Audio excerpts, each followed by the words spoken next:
mendidik dengan hati. Kenapa disebut dengan hati? Karena mata diperintahkan oleh hati, telinga diperintahkan oleh hati. Yang melangkah ke Ummu Sabri ini kaki, tapi kaki diperintahkan oleh hati. Hati itu di mana Pak Ustadz? Di dada sebelah kiri, berdegup dan berdetak. Jantung kayaknya itu jantung yang normal. Tadi kata Ustaz hati, sekarang ngomongnya jantung. Yang satu bilang jantung, yang satu bilang hati. Supaya mereka nggak kelahi, kita bilang jantung hati. Berdegup dan berdetak, tempat darah menyembur naik ke otak. Darah yang ada dalam jantung hati naik ke mata, matanya jadi baik. Dari jantung hati naik ke telinga, telinganya jadi baik.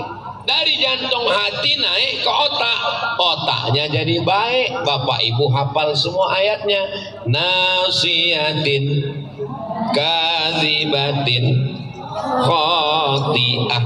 Itu enaknya ceramah di Ummu Sabri ini. Nyambung, jamaahnya hafal Quran. Walaupun juz 30. Nasiyatin, ubun-ubun otak bagian depan. Kadzibatin, pembohong. Khati'atin, penjahat, pelaku dosa. Loh, yang berdosa kan mata, yang berdosa kan tangan, yang berdosa kan kaki, yang berdosa kan telinga, yang berdosa kan kemaluan, yang berdosa kan lisan. Kenapa dikatakan yang berdosa otak, ubun-ubun bagian depan? Karena ternyata yang memerintahkan mata, yang memerintahkan telinga, yang memerintahkan mulut, yang memerintahkan tangan, dan yang memerintahkan kaki adalah otak bagian depan. Yang nggak ada otak, makan otak-otak. Ustaz Somad, tadi katanya jantung hati, sekarang otak. Dari jantung darahnya naik ke otak. Otaklah yang memerintahkan mata. Jantung dapat darah dari mana? Jantung dapat darah dari makanan. Maka ibu bapak kasih anaknya makanan yang halal. Satu mangkok nasi haram. Ustaz kok ingat mangkok nasi? Soalnya tadi saya makan nasi satu mangkok, tapi mangkoknya kecil. Satu mangkok nasi haram berubah menjadi setetes darah. Darah haram masuk ke jantung, dari jantung naik ke otak, otaknya jadi jahat. Yang susah apa? Ustadz dan ustazah di Ummu Sabri. Tapi kalau ibu bapak kasih makanan halal, insya Allah anaknya juga baik. Itu makanya mendidik dengan hati. Mendidik dengan handphone. Apa kata Ustadz tadi? Anak nangis, kasih handphone. Anak nangis, kasih handphone. Anak nangis, kasih handphone. Anak tergantung dengan handphone. Ingat, kita sekarang 30, 40, 50, 60. Nanti pas kita sudah tua, kita nangis, kita mau mati, kita sakratul maut, dia balas. Dulu waktu aku kecil kamu kasih handphone kan? Iya. Sekarang waktu kamu mati pun saya kasih juga handphone. Mohon maaf ya Ma, mohon maaf ya Pak, mohon maaf ya Ayah, mohon maaf ya Ibu. Sebentar saya cari dulu aplikasi Yasin dengan sendiri. Yang saya omongkan ini bisa terjadi atau tidak? Bisa. Tapi anak-anak kita di Ummu Sabri dikasih makanan yang halal, darahnya bersih, naik ke otak-otaknya bersih. Saya sudah banyak nanya ke ustadz dan ustazah guru yang ngajar di sekolah. Ibu sudah lama jadi guru, Bu.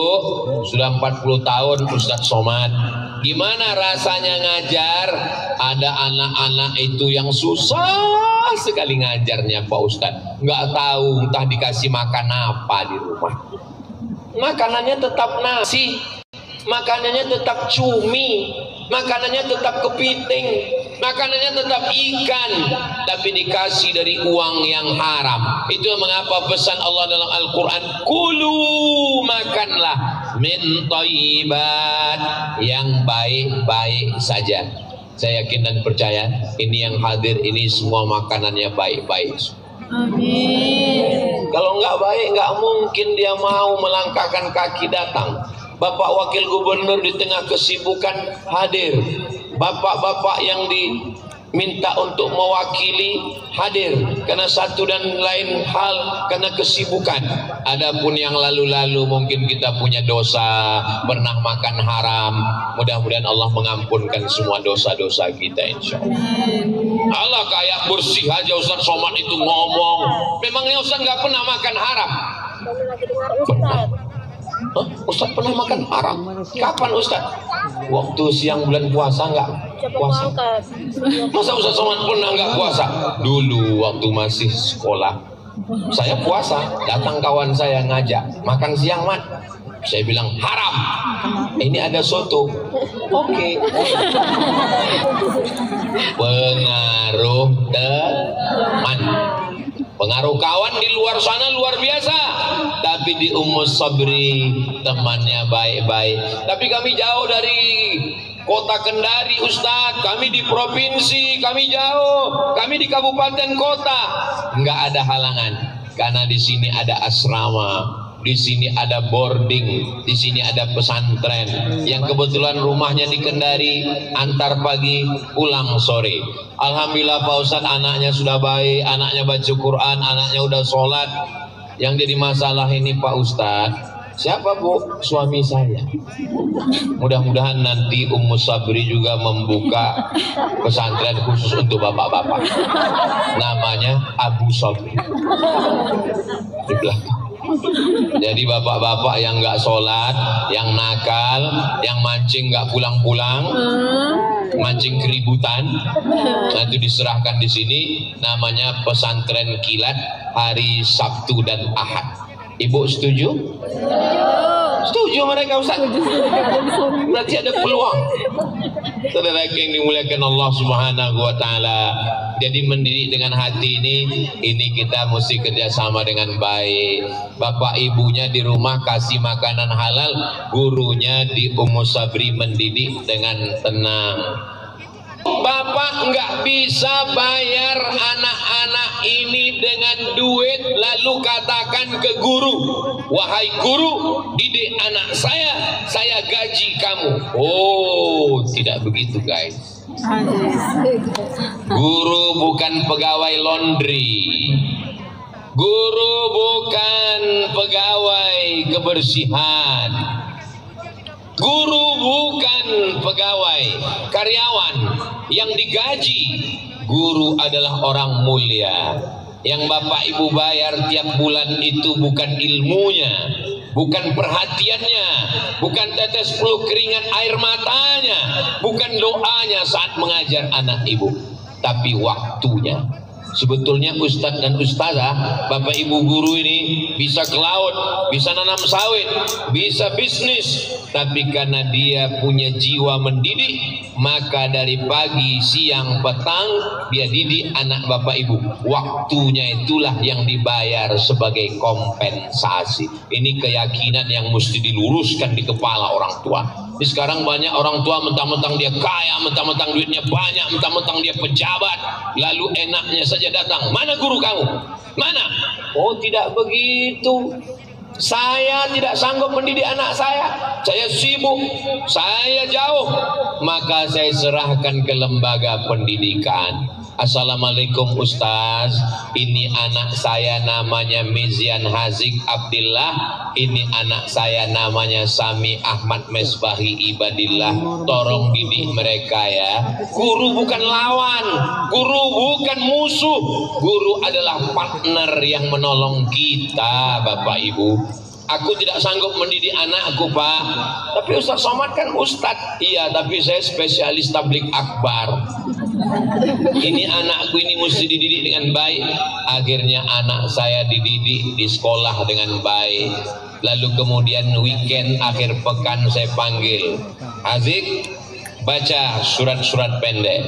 amma yatasaalun 'anil naba'il 'azim alladzi hum fihi mukhtalifun kalla saya'lamun thumma kalla saya'lamun alam naj'alil arda mihada. Beberapa tahun yang lalu dia masih TK, dia sudah hafal juz amma. Meleleh air mata saya. Kau masih kecil nak, belum bisa baca, tapi sudah bisa hafal karena gurumu di sekolah. Saya datang ke sekolahnya, saya mau terima kasih ke gurunya, saya mau cium tangan gurunya. Sampai di sekolah nggak jadi, gurunya perempuan. Kalau kita belum bisa memberi mereka hadiah, kalau kita belum bisa memuliakan, menghormati mereka, maka paling tidak doakan mereka, balas jasa mereka, ungkapkan terima kasih kita. Bapak Ibu guru, saya datang dari Jawa berterima kasih banyak, anak saya sudah. Tapi yakinkan dulu itu memang gurunya. Soalnya takutnya udah selesai ngomong, mohon maaf Bu, gurunya yang sebelah sana. Yakinkan dulu dengan baik. Man ahsana ilaikum, siapa yang sudah berbuat baik kepada kamu, fakafi'uhu, balaslah. Fa illam tajidu, kalau kamu belum mampu membalasnya, fad'u lahu, doakanlah. Ya Allah, guru yang sudah mendidik anak saya, panjangkan umurnya, sehatkan badannya, sabar dia mendidik anakku ya Allah, berikan dia kekuatan mendidik anak kami ya Allah, sedang aku aja nggak sabar ngeliat anakku. Mana bukti orang tua nggak sabar mendidik anak? Waktu COVID kemarin, berapa banyak orang tua yang datang menemui kepala sekolah supaya minta sekolah segera dibuka. Yang ngomong ke saya kepala sekolah, Ustaz Somad, ini COVID, pemerintah larang ada pertemuan karena takut penyebaran virus, bakteri, penyakit. Tapi orang tua mendesak supaya kepala sekolah membuka sekolah. Kenapa? Karena kami udah nggak tahan lagi di rumah. Betapa orang tua pun tidak mampu mendidik anak-anaknya. Maka ini salah satu kesadaran kita bahwa lembaga pendidikan, bahwa sekolah, bahwa pesantren itu menolong, meringankan beban kita. Betul apa tidak Bu? Betul. Terserah, Ibu bilang tidak pun saya tetap lanjut. Lalu kemudian ketika di Ummu Sabri, di sini anak-anak dididik, laki-laki pakai celana panjang, pakai kain sarung. Jangan nanti begitu mereka pulang ke rumah, dia lihat bapaknya pakai celana pendek. Hitam-hitam si tampuk manggis, sudahlah hitam lutut bekudis. Ini ustaz-ustazah di Ummu Sabri sudah membangun istana di tepi pantai. Istananya cantik, tapi kemudian begitu datang ombak, hancur lagi. Besok lagi, hancur lagi. Besok dibangun lagi. Guru ustazah di Ummu Sabri mengajarkan, perempuan itu nak, rambutnya mesti tertutup, bajunya mesti longgar. Tiba-tiba dia pulang ke rumah, dilihatnya ibunya pakai baju model akuarium. Di dalamnya ada ikan mas koki. Buyar semua pendidikan. Akhirnya anak kita mengalami kepribadian ganda. Satu sisi dia sayang sama gurunya, tapi satu sisi dia juga sayang sama ayah ibunya. Di matanya ayah ibunya nggak mungkin salah, tapi menurut pengajaran gurunya ini salah karena bertentangan dengan ajaran agama Islam. Akhirnya dia confused, dia mengalami kebingungan, otaknya belum bisa nangkap itu. Maka ibu tolong paksa-paksakan diri pakai jilbab panjang, baju panjang. Jangan lagi dipakai baju yang belum selesai dijahit. Namanya you can see. Kamu can bisa see, melihat. Kamu bisa melihat ketiak seperti leher onta. Ustaz ngomongnya kok begitu, biar supaya melekat di hati dan pikiran. Nanti kalau pulang dipakai langsung ingat leher onta. Saudara yang dimuliakan Allah Subhanahu wa taala, ketika mereka dididik hanya dengan pendidikan di depan kelas, hanya dengan presentasi makalah, tapi mereka tidak melihat bukti nyatanya. Maka begitu sinkron antara ustadz ustazah di Ummu Sabri. Masalah bangunan Ummu Sabri jangan ragukan lagi, bangunannya cantik. Ya tapi ustadz ngomong cantik kan karena malam. Tadi siang saya sudah dibawa ke sini. Tadi siang sebelum ke hotel saya dibawa dulu mampir keliling untuk melihat ini Ummu Sabri, ini pintu masuk, ini pintu keluar, ini bangunannya. Saya tak bisa berkata-kata. Wow, amazing. Bangunannya cantik, lapangannya luas, pakai tanah lapang, anak-anak bisa berolahraga, fasilitas tidak kurang apapun. Tapi untuk provinsi dengan kabupaten kota, satu provinsi Sulawesi Tenggara yang begitu luas, ditambah pulau-pulau, apakah cukup hanya satu lembaga pendidikan Islam? Tidak. Saya mau ada di antara orang Sulawesi Tenggara, di kabupaten kota yang kaya-kaya, yang punya uang banyak, yang punya perahu perusahaan, yang punya kebun, datang ke Ummu Sabri konsultasi. Kami rencana ingin juga membuat lembaga pendidikan di kabupaten kota. Bagaimana supaya tanahnya tidak jadi masalah? Oh, kalau begitu tanahnya dibuatkan akta ikrar wakaf yayasan. Saya mau setelah ini orang pada datang untuk menyelamatkan anak bangsa. 1945 Presiden Soekarno-Hatta mengproklamirkan kemerdekaan Indonesia. Apa kata Hatta? Bung Hatta mengatakan kalau mau Indonesia baik, dua yang mesti dibangun. Pertama pendidikan, yang kedua rumah sakit. Rumah sakit sampai ke hari kiamat tetap ada orang sakit. Mudah-mudahan yang sakit-sakit diangkat Allah penyakitnya sehat walafiat. Pendidikan akan terus ada. Taman SD, SMP, taman SMP, SMA, taman SMA, perguruan tinggi, S1, S2, S3, S-teler, S-cendol, S-pendung. Silakan anakmu terbang sejauh mata memandang. Tamat dari As-Sabri, dapat beasiswa ke Cambridge University, amin. Dapat beasiswa ke Harvard University, amin. Dapat beasiswa ke McGill Canada University, silakan. Pertemuan timur dan barat, pertemuan sains dengan Islam. Di sini dia belajar Quran, belajar hadis. Di sini juga dia belajar fisika, kimia dan bahasa Inggris. Maka saya tidak setuju kalau ada di antara ibu bapak maksa anaknya mesti sekolah agama. Nggak bisa. Mazhab saya tidak begitu. Saya tidak paksa anak saya, santri saya. Yang penting belajar agama itu pendidikan TK, SD, SMP, SMA. Adapun pendidikan tinggi jangan paksa dia. Ustaz Somad, gimana cara berangkat ke Mesir? Oh, ini sekarang lagi buka ini Kementerian Agama tes ke Mesir. Yang mau ke Mesir ini bapak apa anaknya? Saya Pak Ustaz. Kalau gitu bapak aja yang ke Mesir. Anaknya nggak mau.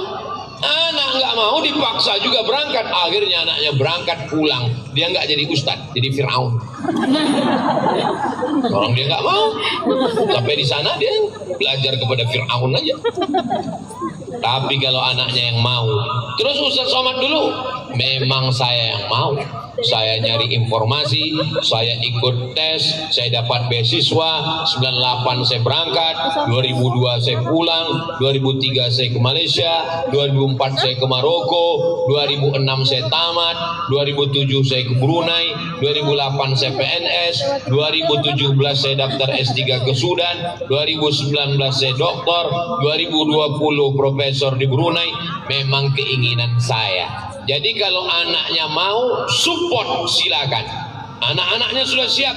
Bahasa Inggris oke, bahasa Arab oke. Tapi bahasa dengan ibunya juga jangan sampai lupa. Saya tidak mau anaknya ngomong Inggris lancar, anaknya ngomong bahasa Arab mantap, tapi dia tidak punya bahasa berbicara dengan ibunya. Dia pulang sekolah, dia mau ngobrol dengan ibunya, dia bawa rapor nilainya. Mama, tadi adik nilainya tinggi. Ibunya sibuk scroll. Mau lihat bagaimana bulu mata yang lentik begini atau begini? Ibu sudah di kantor dari jam 8 pagi sampai jam 5 sore. Masuk jam 8, 9, 10, 11, 12 isoma, istirahat, sholat, makan. Jam 1, jam 2, jam 3, jam 4 pulang. Tolong handphonenya mati.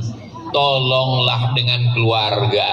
Sholat maghrib, makan, sholat isya jam 8 selesai. Ibu sama anak tinggal punya waktu 2 jam. Jam 9, jam 10. Tolonglah yang 2 jam ini jadi istri. Bapak juga begitu. Bapak sibuk pergi pagi, pulang petang. Berangkat, anak sudah tidur. Pulang, anak juga sudah tidur. Berangkat, anak belum bangun tidur. Pulang, istri sudah tidur. Akhirnya anak ketemu dalam mimpi. Ya, tapi Ustaz Somad kan kami lihat sering juga pergi-pergi keluar-keluar. Saya berangkat hari Jumat, malam Sabtu, malam Ahad, malam Senin. Saya kemana-mana pergi hanya 3 malam. Senin saya pasti pulang ke rumah, nggak boleh lebih, dikhawatirkan nanti buka cabang. Hari Senin saya pasti, hari Selasa, hari Rabu, hari Kamis saya bukan ustadz. Hari Selasa, hari Rabu, hari Kamis saya seorang suami, saya seorang ayah, saya seorang guru. Jadi hari Selasa, hari Rabu, hari Kamis saya nyetir bawa istri ke pasar belanja. Hari Selasa, hari Rabu, hari Kamis saya seorang ayah yang menggendong anak, menggantikan pampersnya.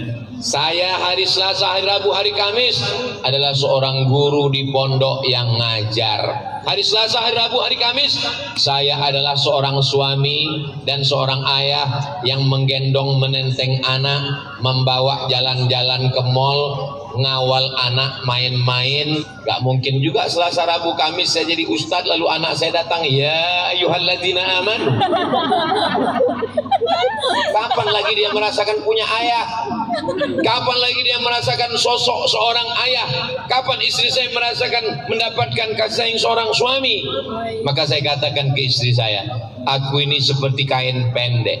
Aku laki-laki yang tak sempurna. Aku seperti kain yang pendek, kalau ditarik ke bawah, kaki tertutup, kepala terbuka. Kalau ditutup ke kepala, kakiku terbuka. Maksud saya memang tidak tiap hari di rumah, tapi untuk menutupi kekurangan saya, Selasa, Rabu, Kamis, saya tetap berada di rumah. Saat di rumah, maka ibu, bapak, jadilah seorang ayah. Datang seorang anak, tunjukkanlah. Saya tahu ibu orang kaya, pembantunya banyak. Saking kan kayanya, pembantu 10 orang, ada satu pembantu khusus mengorekkan telinga sebelah kanan aja. Yang kiri lain lagi. Saking kan kayanya. Tapi tolonglah Bu, untuk buat teh manis, ibu yang buatkan, ibu yang ngangkatkan, kasihkan suami. Kompornya sama, termosnya sama, ceretnya sama, gelasnya sama, airnya sama, tehnya sama. Tapi rasanya beda kalau kalian yang buat, Bu. Ini bukan masalah teh, ini masalah rasa. Kalau sikit-sikit yang buat adalah pembantu, asisten rumah tangga, ibu tinggal duduk scroll. Akhirnya nanti bapak mau minta teh, datang teh. Nasi, datang nasi. Gulai, datang gulai. Nanti pas masanya libur Idul Fitri, 10 hari menjelang Idul Fitri, asisten rumah tangga pulang kampung, anaknya nangis, Mbak jangan pulang, siapa yang nyuap anak sok makan? Yang khawatir bukan cuma anaknya nangis, suami ibu nangis juga.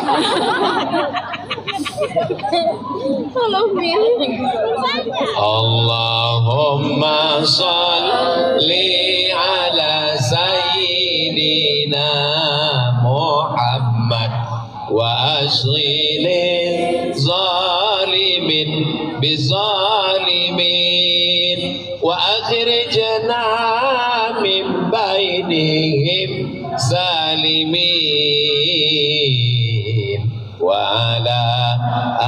alihi wa sahbihi ajma'in. Alhamdulillah di Sulawesi Tenggara, bil khusus lagi di Kendari, ini perempuan ibu-ibunya sudah komunitas-komunitas. Ini bisa kelihatan dari jilbabnya. Ada jilbab hijau pucuk pisang, ada jilbab biru. Biasanya kalau biru pakai sorban biru, ini selendang biru BKMT ini, Badan Kontak Majelis Taklim. Ada yang warna krem, ada yang warna-warni macam-macam.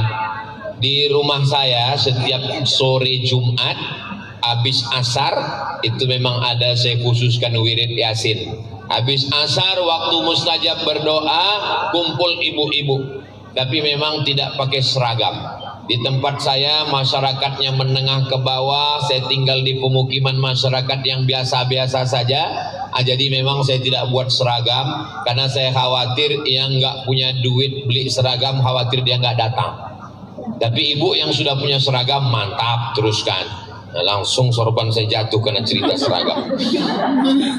Memang di tempat pengajian yang saya buat nggak ada iuran, tapi udah bertahun-tahun tetap jalan dan minumannya ada, kue kotaknya ada. Nah, saya bilang yang ada duit silakan kasih, masukkan ke kotak. Yang nggak ada nggak apa-apa. Saya nggak mau kalian nggak datang hanya karena nggak punya seragam. Saya nggak mau kalian nggak datang hanya karena malu karena nggak dikutip iuran, nggak belum bayar. Yang penting datang. Ngaji ini kuncinya 4D. Datang, duduk, dengar, diam. Ngantuk-ngantuk dikit diampunkan Allah. Yang namanya wirid Yasin pasti ada orang ngantuk. Ya, pas giliran kui datang bangun. Jangan dimarahi. Selagi dia mau datang itu sudah alhamdulillah. Ustadz selalu ceramah, yang paling banyak masuk neraka adalah perempuan. Lalu perempuan juga bilang yang paling banyak masuk surga juga kami. Karena memang makhluk itu yang paling banyak laki-laki apa perempuan? Perempuan. Bukan cuma perempuan, bukan cuma manusia. Hantu pun paling banyak perempuan. Nyi Blorong, Suntil Bolong, Mak Lampir, Kuntilanak, Suster Ngesot, Nenek Sihir. Tolong saya minta ke ibu-ibu lapor ke Komisi Perlindungan Perempuan. Tolong ibu komplain, kenapa setiap film hantu-hantunya perempuan, pocong perempuan, padahal laki-laki juga pakai kain kapan. Dan ketawanya, kenapa ketawa hantu itu perempuan?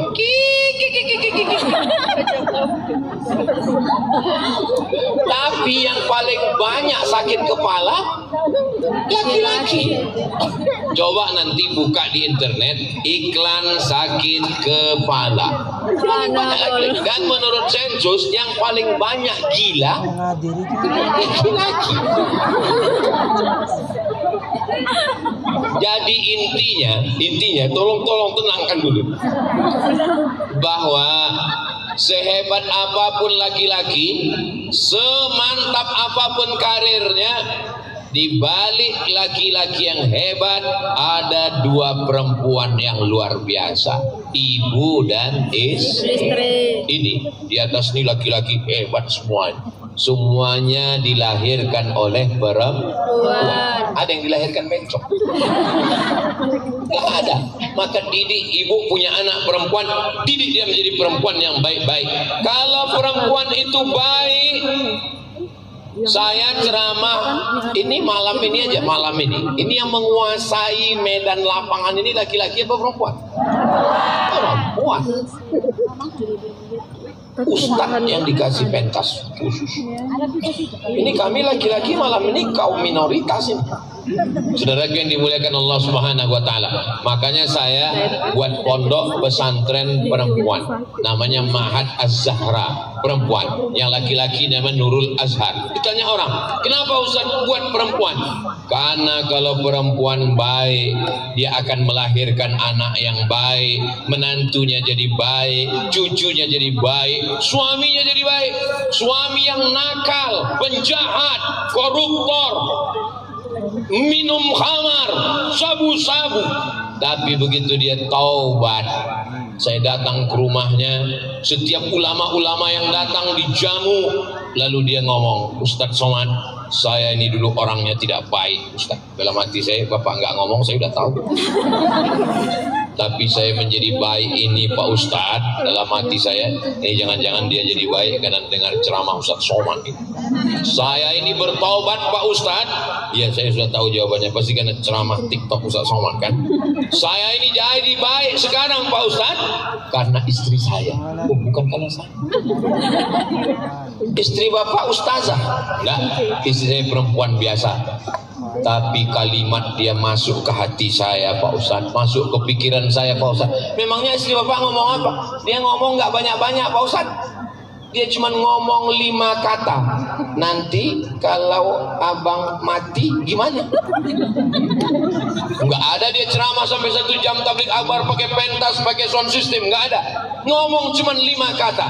"Nanti kalau abang mati gimana?" Jadi bapak, ibu-ibu yang suaminya masih belum tobat, pulang dari sini coba jurus ini. "Nanti kalau abang mati gimana?" Yang dari hati akan ke hati juga sampainya. Yang dari mulut cuman sampai di mulut. Namanya MLM, multi level marketing.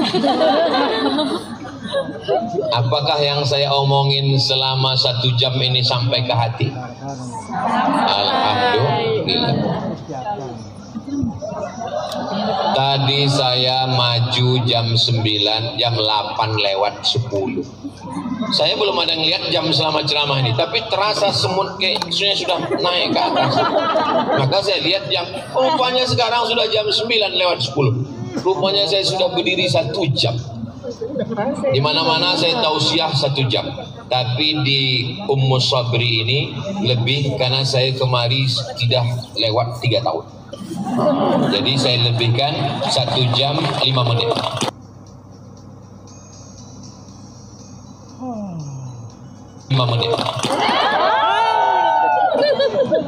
Sedikit Ji.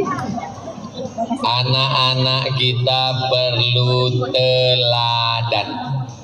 Di sini dia diajarkan berakhlakul karimah, sopan santun, ngomongnya lembut. Sampai di rumah dia lihat bapaknya ngomong jorok, comberan dan tong sampah. Dia dengar ibunya ngomong, yang keluar dari mulutnya bukan hewan, tapi semua kebun binatang. Maka dia mengalami kekacauan pemikiran. Di anak-anak diajarkan AI. AI akan mengalahkan kecerdasan manusia. Manusia kalau ditanya ada lupanya, tapi AI maka tanya apapun dia akan menjawab. Tapi ada yang tidak bisa dilakukan AI. AI tidak bisa membedakan mana hak, mana batil, mana bengkok, mana lurus, mana hitam, mana putih, mana baik, mana buruk. Karena AI hanya penyedia informasi yang bisa menyarankan dengan nasihat, dengan keteladanan. Yang tidak bisa dilakukan AI adalah hati, karena AI tidak punya hati.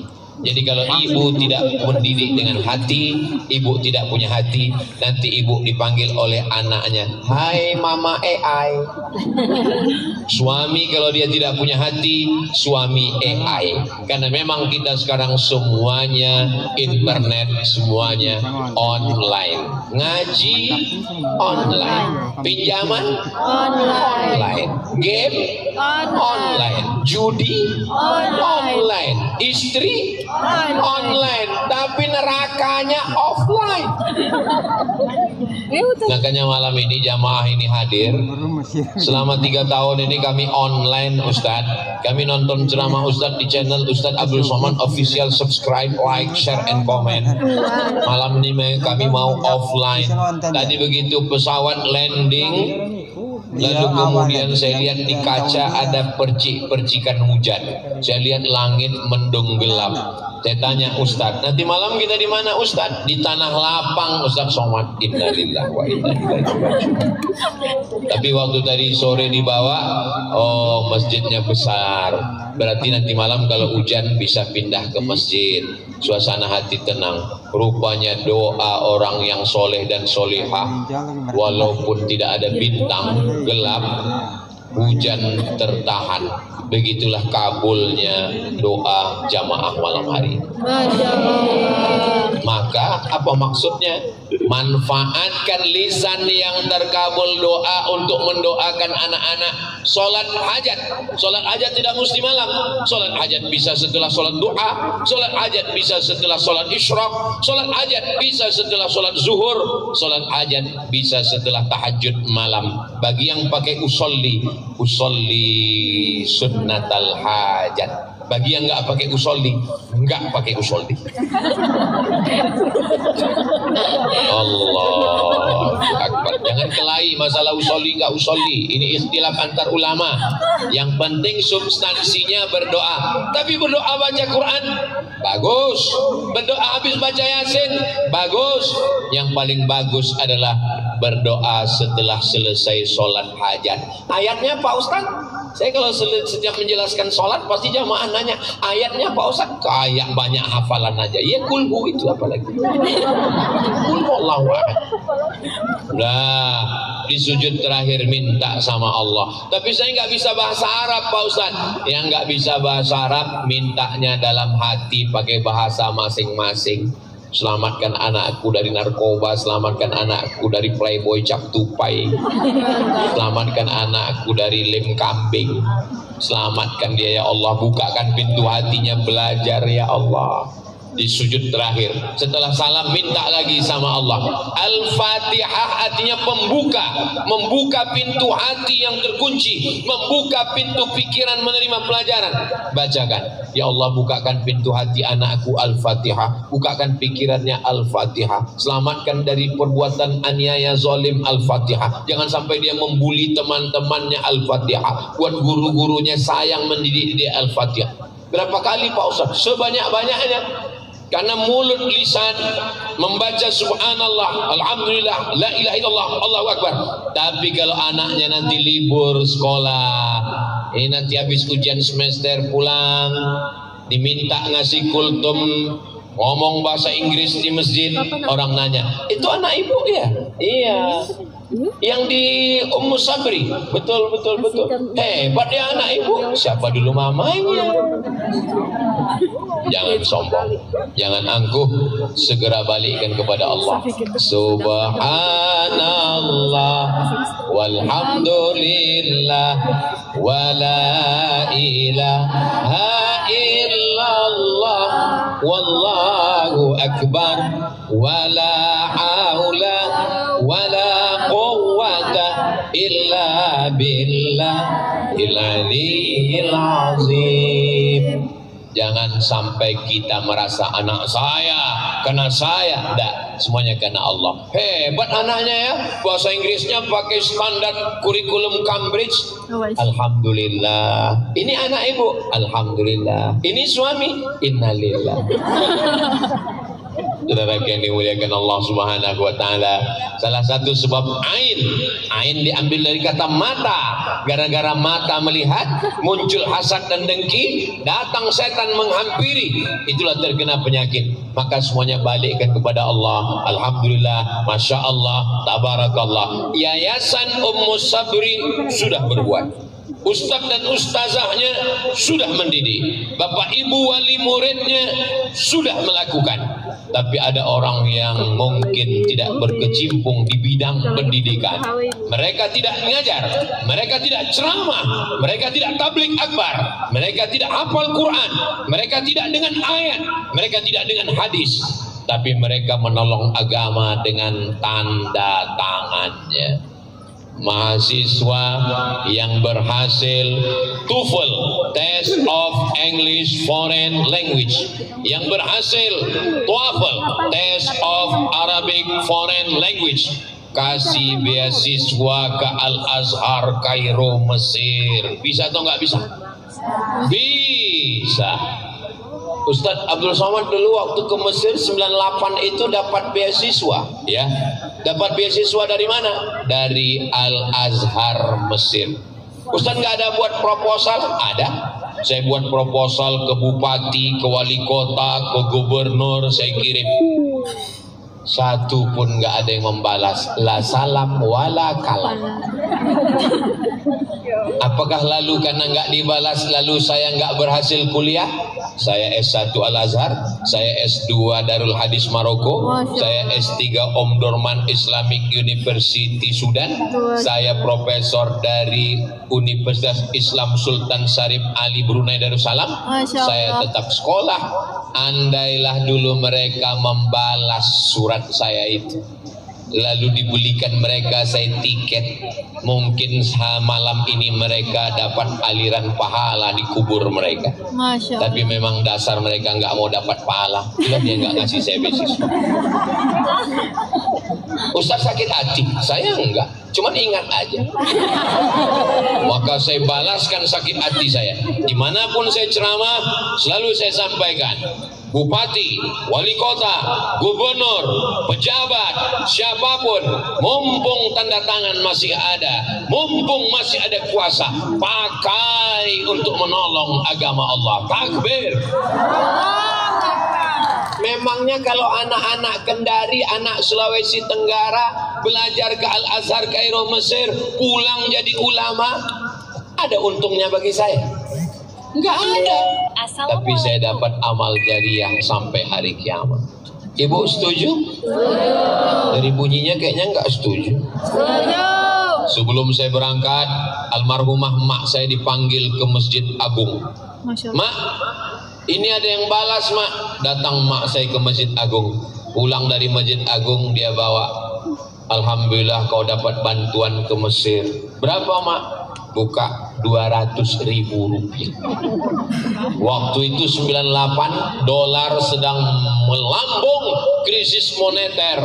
1 dolar yang sebelumnya 2.500, 98 dolar melambung 20.000. Bulan Mei Presiden Soeharto jatuh karena reformasi akibat dolar yang melambung dari 17.000 naik ke 20.000. Pemerintah Republik Indonesia sudah menyiapkan pesawat untuk membawa mahasiswa dari Kairo pulang ke Indonesia. Pesawat Hercules yang nggak ada kursinya, jadi duduknya di lesehan. Orang Mesir berkata, tidak boleh ada satupun anak Indonesia yang pulang. Selama kami masih ada di Mesir, anak Indonesia tetap belajar. Anak Indonesia dikasih mie, dikasih telur ayam, dikasih duit. Mesir tidak kaya seperti Saudi Arabia.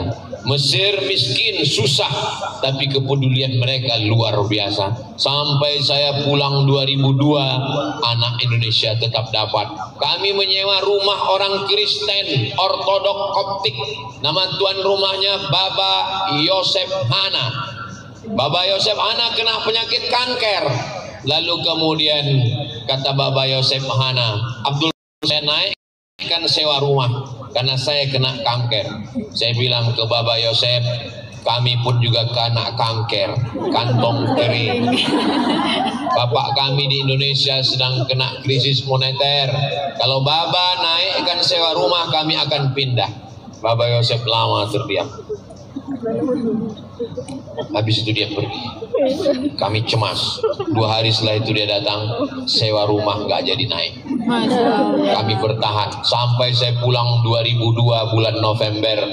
Rumah itu masih disewa oleh kawan-kawan saya, sahabat-sahabat saya. Begitulah kami dulu berjuang. Lalu kemudian makan dari mana? Beasiswa Al-Azhar. Tapi kan nggak cukup. Naik kapal laut, dipukul ombak, diempas gelombang 2 hari 2 malam melaksanakan ibadah haji. Ini jamaah haji kita kloter pertama sudah sampai. Begitulah senangnya kami menyambut jamaah haji. Kita akan melayani jamaah haji. Tapi jamaah hajinya begitu kita dekati takut, dikiranya kita copet. Sudah lama kerja di sini. Sombong-sombongnya jamaah haji. Dulu yang sekarang baik-baik. Sudah lama kerja di sini. TKI itu bukan penjahat. TKI adalah pejuang devisa. Mereka pemasuk pajak untuk Indonesia. Betul? Kenapa kalian menghina? Kami bukan TKI, Pak. Kami mahasiswa. Ngapain sekolah jauh-jauh? Kamu dari mana? Dari Riau, Pak. Memangnya nggak ada tempat belajar di Riau? Ada, Pak. Terus kenapa jauh-jauh kemari? Saya pemburu beasiswa. Terus di sana nggak ada sekolah? Ada, tapi sidang terbuka 5 juta, tertutup 10, buka tutup 15. Saya terbang sejauh mata memandang. Akhirnya saya pulang berdakwah keliling. Maka dimanapun tempat selalu saya sampaikan, Badan Amil Zakat Nasional support. Jangan buat sekolah yatim, jangan buat sekolah duafa. Itu menjatuhkan mental mereka. Mereka menjadi tidak punya percaya diri. Kamu yang tamat dari sekolah duafa itu kan? Nih Ummu Sabri, memang di sini ada yang nggak berbayar, memang di sini ada yang gratis, tapi tidak disebut mereka yatim, mereka tidak disebut, mereka disebut anak berprestasi subsidi silang. Mereka punya kebanggaan. Sehingga antara anak pejabat, anak orang kaya, anak orang hebat, anak rakyat jelata, semua sama. Dan mereka berprestasi. Mereka dapat beasiswa itu bukan karena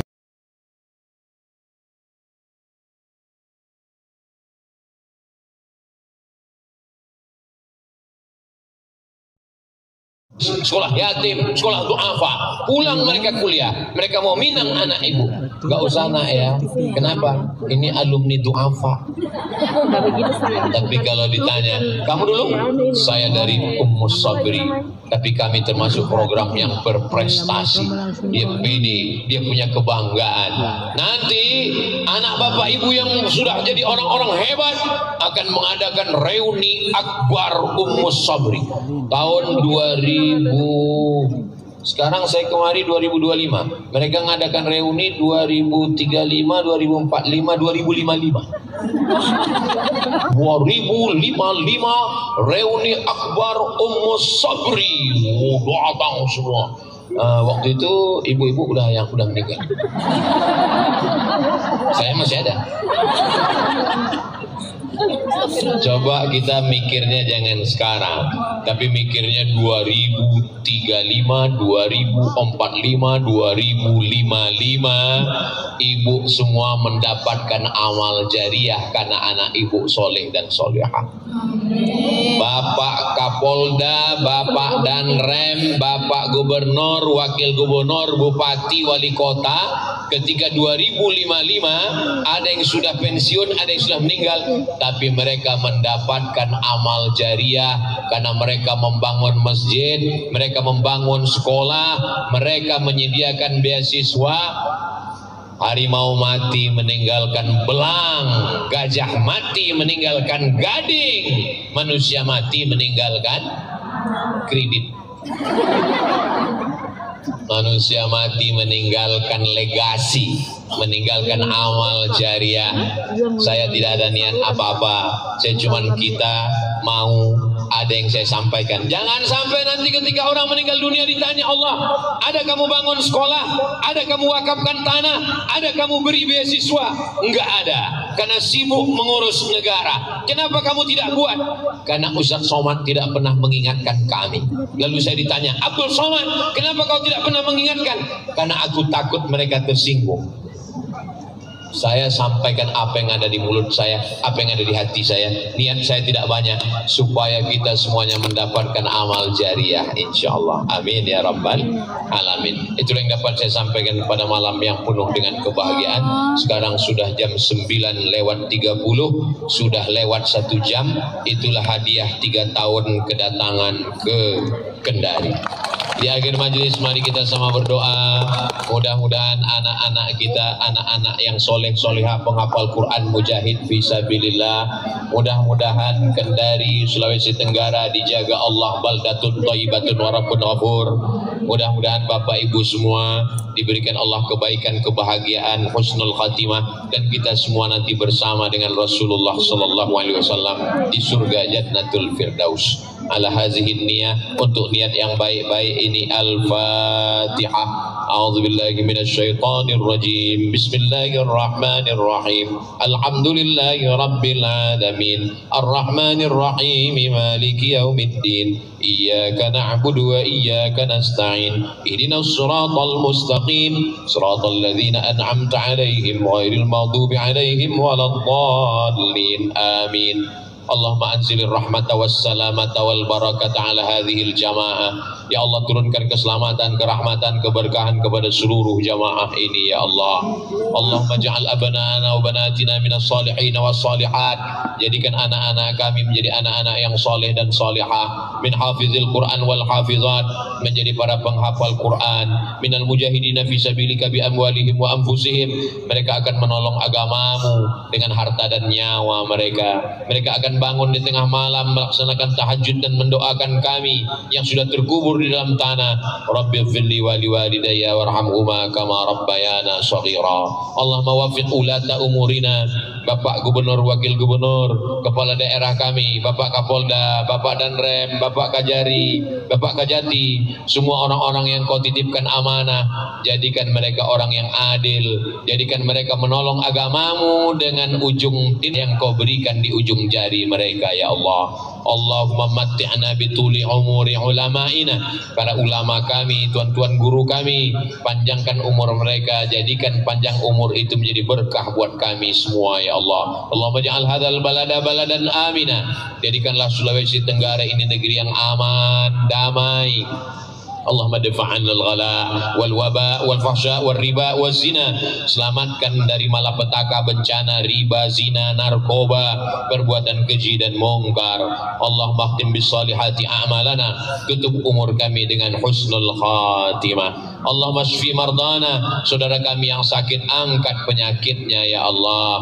Warham mautana, yang sudah meninggal dunia lapangkan kuburnya, selamatkan dari azabmu ya Allah. Allahumma kama jama'atana fi hadzal makan fajma'na ma'al habibil mustafa fi jannatikal ula, sebagaimana malam ini Engkau kumpulkan kami di tempat yang baik, tempat menuntut ilmu, tempat para mujahidin fi sabilillah, kumpulkan juga kami nanti di surga bersama Rasulullah sallallahu alaihi wasallam, ma'an nabiyyin, bersama nabi-nabi, was-siddiqin, bersama orang yang benar, wasyuhada, bersama orang mati syahid, was-salihin, bersama orang-orang yang saleh. Rabbana zalamna anfusana wa illam taghfir lana wa tarhamna lanakunanna minal khasirin. Rabbana atina fid dunya hasanah wa fil akhirati hasanah wa qina adzaban nar. Wa sallallahu ala sayyidina Muhammad wa ala alihi wa sahbihi wa sallam.